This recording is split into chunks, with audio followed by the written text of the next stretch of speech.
You're listening to the Business Club for Grown-Ups podcast with Jessica Fernley.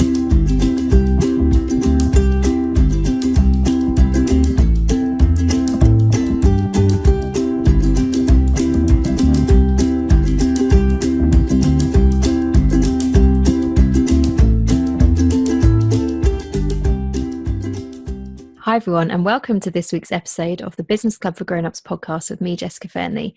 Today we're going to be talking about an issue which is pretty close to my heart actually, and it's all about six-figure businesses. And I don't know if you've spent much time in the online world, in some of the big Facebook groups for online businesses out there, where there can be a lot of chat about six-figure businesses and how we should all be working towards getting a six-figure business. And I think it can really feel like that should be the ultimate goal. That should be the thing that we all work towards.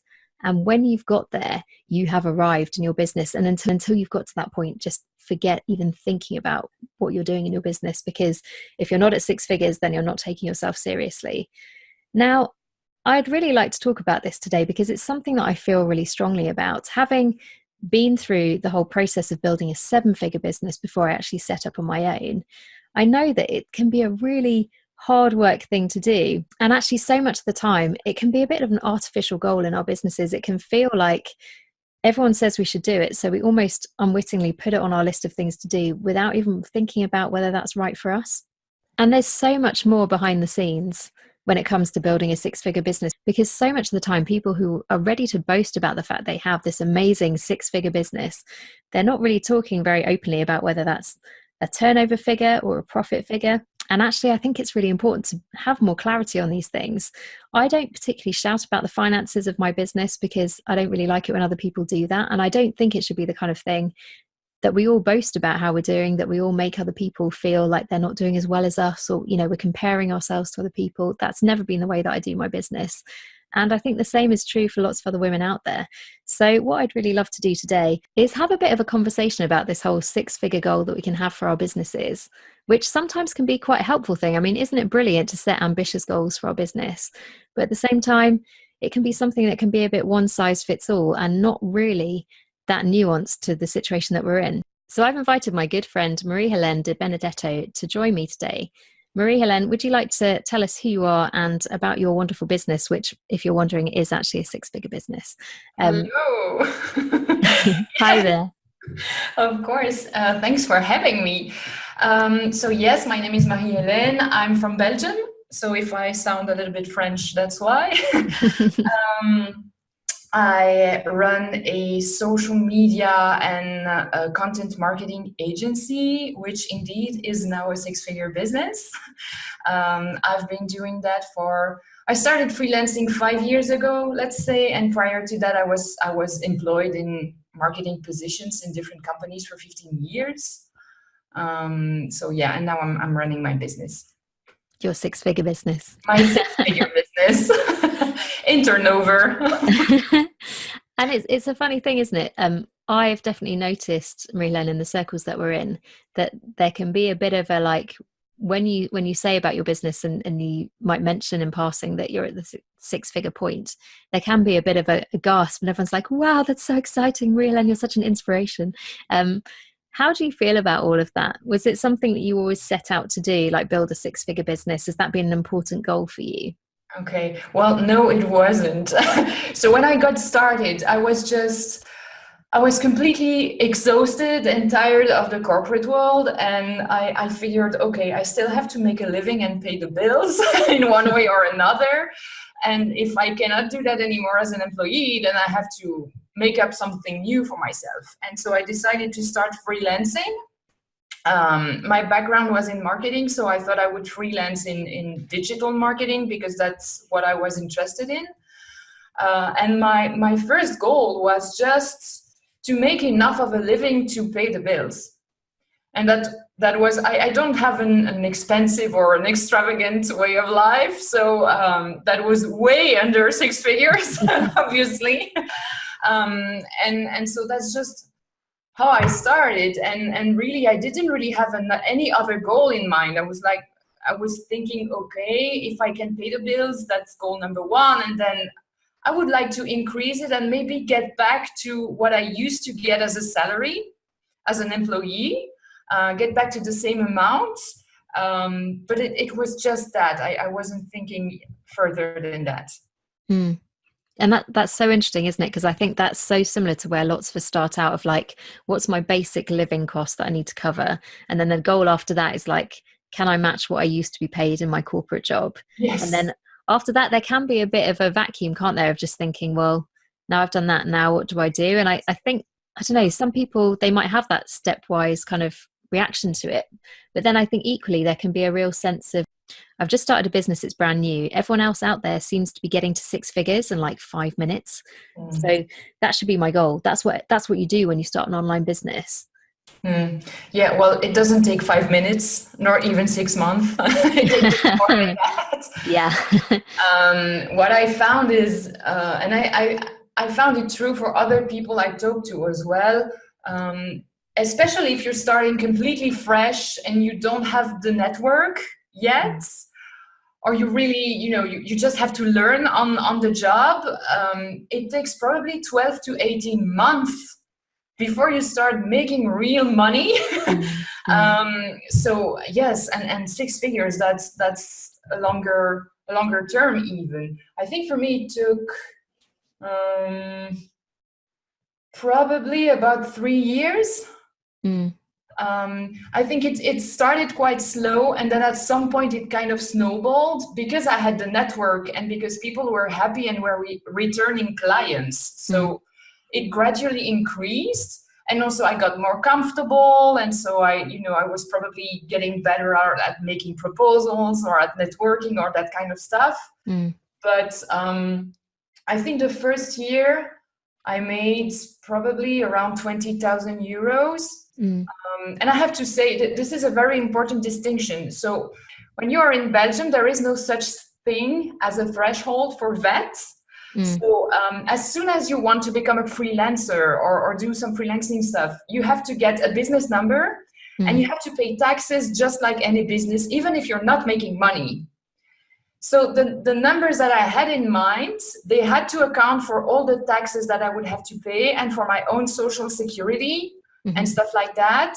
And so when I say 20,000 euros the first year, yeah, it sounds great. You could live with 20,000 euros, except I had to give probably half of that back to the government. Half of that, wow. Yeah.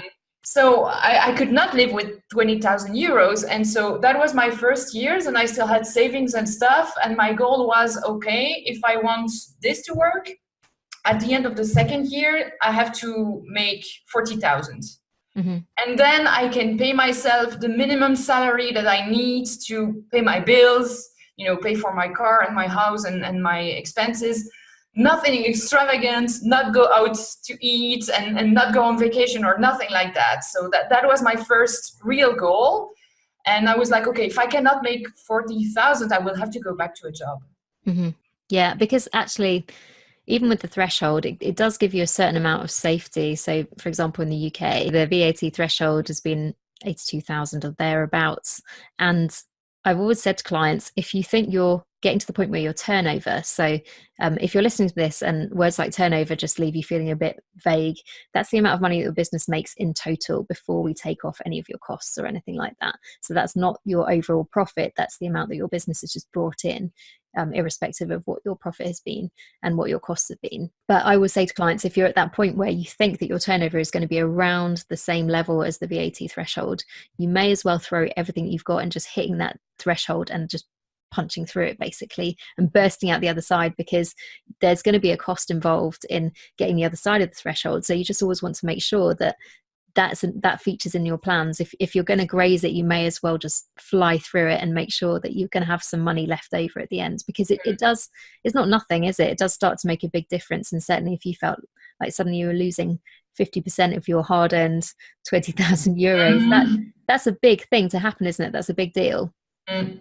Yeah, no, definitely. And there's a lot, I mean, it's different in every country, obviously, but here you have to pay. So as a freelancer or if you have your own business, because I have incorporated since, you have to pay for your taxes, your social security, and then you have to pay VAT, of course, on everything that you sell. The good point is that you get VAT back on anything that you buy for the business, of course. But well, yeah, so that's a calculation to make. And then, yeah, you also have to pay for an accountant because the VAT declaration is every quarter. So an accountant has to do that. So yeah, there are a lot of costs involved. And so, yeah, I say, as much money you make within those first 100K, you might as well end up with maybe a quarter of it for yourself at the end of the year. Which that starts to get frustrating in a way, isn't it? And I think having seen kind of behind the scenes in a 7-figure business in my own career and worked hard to get from that 6-figure stage to really, because it's one thing to sort of hit 100K and be like, oh wow, I've got a 6-figure business, but actually hitting 500K, 750K, like it's quite a long gap between 6 figures and 7 figures, isn't it? You need to start talking about extra streams of income. What is the business model? Is it working? All of these extra things that come into play.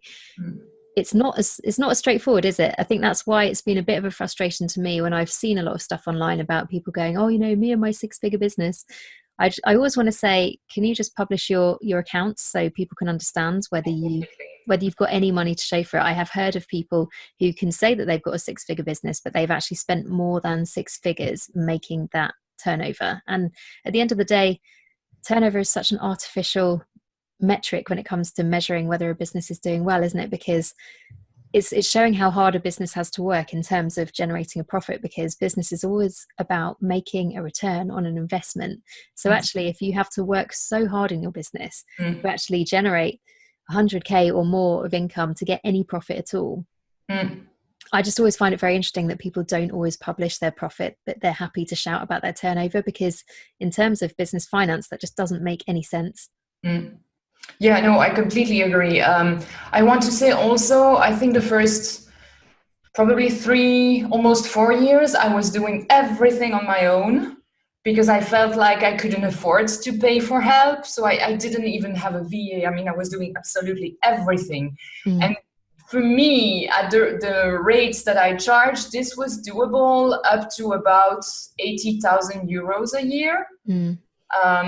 And then it wasn't anymore. So I had to either refuse work or scale and hire people. But then from the moment you hire people, this is a new cost and it adds up really quickly. So you're, every time you charge an hour of work, half of that hour probably, or maybe more, is going to that other person that you're hiring. So it's like that threshold thing again, isn't it? Because there's exactly. constantly like, it's almost like a glass ceiling that's there that you have to push through and you have to break. And actually you just have to keep that momentum going. So you might get to the point where you have to pay VAT, but then if you get to a point where you also need to take on a team to do some of the fee earning work, then that's something that straight away, as much money is coming in, some is always going out. So you've almost got to have even more coming in to get to that point where your overall profits come up, not just your turnover. Yes, absolutely. So you might need maybe as much as 50,000 euros or 40,000 euros for a year to be able to hire someone full time. So that's a lot more money to make. That's a lot more clients to find. So that's a completely different exercise again. And did you get to a point where you felt like, okay, so I've made my kind of my basic covering my costs. I've also got to a point where I'm making back what I would have made in my corporate job. Was there a point where you just suddenly thought, you know what, I really want to hit 6 figures now. That needs to be the next thing that I do. How did that all come about? It kind of happened by accident. I incorporated, and within that year, I went back to a little bit actually over my former salary as an employee. So I make a little bit more. And I hit 100K last minute at the end of the year, almost by accident. I wasn't aiming for that. I saw it, happen. And then once you're there, I'll be honest, it's not everything. It shouldn't be, your ultimate goal, but once you're there, it's a little bit hard to say, oh, okay, I don't mind if it doesn't happen anymore next year. You try to stay there. There's something, it's a little bit of a game. I think a lot of those people talking about that, they get caught up in the game. Mm. right?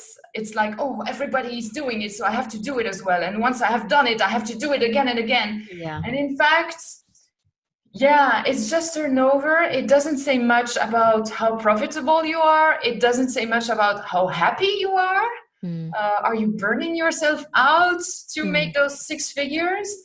And so, yeah, it's very artificial. I agree on that. And I think your priorities should be to A, make sure that you're happy, and B, make sure that you're profitable. Because as you said, you can spend 100K to make 100K, and so you're not profitable at all in the end. And if that's the case, then you may as well not spend the 100K to make the Sure. 100K, because you'd Yeah. have exactly the same left over.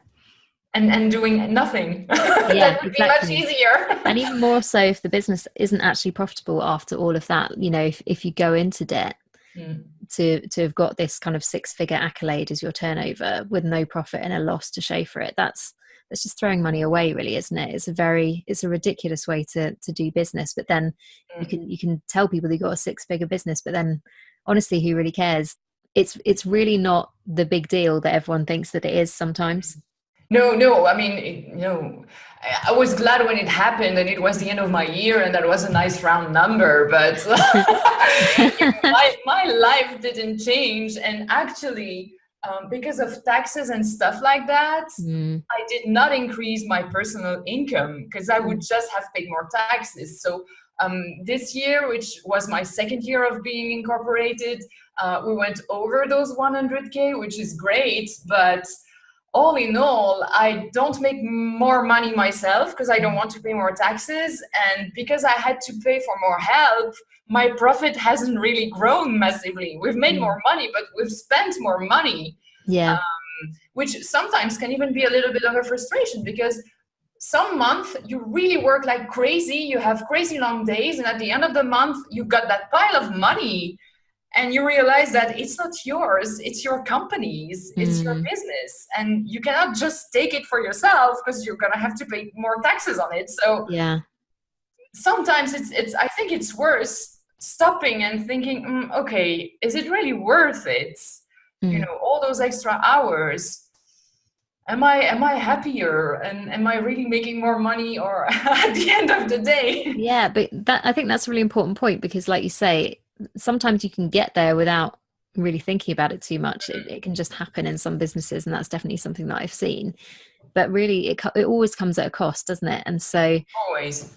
if you've got to a point where you have a turnover of six figures, like, great, but then that can fall a bit flat. Like all of these big kind of milestones that we almost set for ourselves, unless you've got the mindset of, this is really where I wanted to go, I'm really positive about this, I'm really excited about it, it's not like all your problems suddenly go away when you get past that point. And in fact, often the business has to be of a certain size to do that well.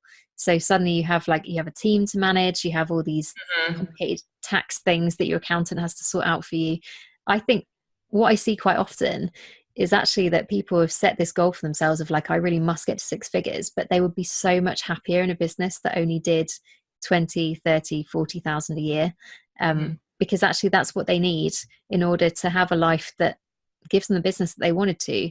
Because when it comes down to work-life balance, and I think this is something that I've brought with me from my previous business, where it was such an exciting place to work. We had ridiculous amounts of money just lying around in the bank at the time. And so, we were still told that we couldn't spend that money on anything. So I found that deeply frustrating. At the same time, things just worked. We pitched for work, we got it. There was a very positive atmosphere of like, we're really doing this, we can do this. And we did hit that seven figures. But at the same time, I always felt like it came at quite a high price and everyone was quite stressed. People were often quite unhappy, just day to day, because we were working so hard all of the time, because everything was about the figures and the stretch targets and we've got to get there and what we're going to do to get there. And I always thought, if I do my own business, I don't think I'm going to do it like this. And actually my goals for my business haven't really been financial. Obviously, to a certain extent, they always are, because that's the most significant metric of how your business is doing. And certainly from a tax point of view, that's the one that government will be most interested in. So you need to know what you're doing. But I don't know. I think I've always felt like, having done seven figures in one business, I don't think I'm that bothered if I do it in another, because it comes at a cost that I don't think I'm willing to pay, in terms of my health and well-being, and just feeling relaxed about my business and feeling relaxed about life. It's not that I don't work hard on my business, I work really hard on it, but it's much more important to me to get a lot out of the hours I put in, not have to put in that many hours overall. I don't want to do the whole 100 hours a week thing again, which, having said that, it's very easy to fall back into that, isn't it? Because when you're passionate about your business, you want to give it all of your time. But I think it's been something that I'm really thankful for, actually, starting a business without having this big 6-figure goal on my horizon, because I just feel like that is just not a criteria that I'm interested in. Mm-hmm. Yeah, definitely. It's a trap, people. It's a trap. And there's nothing wrong with it, is it? Like, in of itself. But No, if no, you use no. that as your benchmark of like, am I doing well in my business? Well, I'm nowhere near 6 figures. Well, who cares? Like, what do you want from your business? If you want it to be successful, then that's always something that you can work on and talk about with people. But at the same time, it doesn't have to be the gold standard of how you do your business. Mm-hmm. I completely agree with that. I think, and this is something you say regularly, Jessica, this is your own business. So you define what is success for your business and for yourself. Mm. So I think you shouldn't fall in that trap and define success on those terms if that's not really what you want. Of course, if that's what you want, that's really fine. That's absolutely fine. But if it's just because you're comparing yourself to others, or reading a lot of stuff online and feeling like this is what success looks like, this is not true. Success can be working 10 hours a week and making 30,000. If that works for you, that's absolutely brilliant. And also, when I say it's a trap, it's really funny because I got a Facebook invite today from someone whom I don't know. And so I look at her profile, and she's a coach helping you get your business to 7 and 8 figures. So I feel like it's a never-ending thing. So at one point, 6 figures was like the reference, and everybody started to consider that as a good objective. And now that a lot of people are talking about 6 figures, well, some people want to stand out and talk about 7 or 8. And, when does it stop?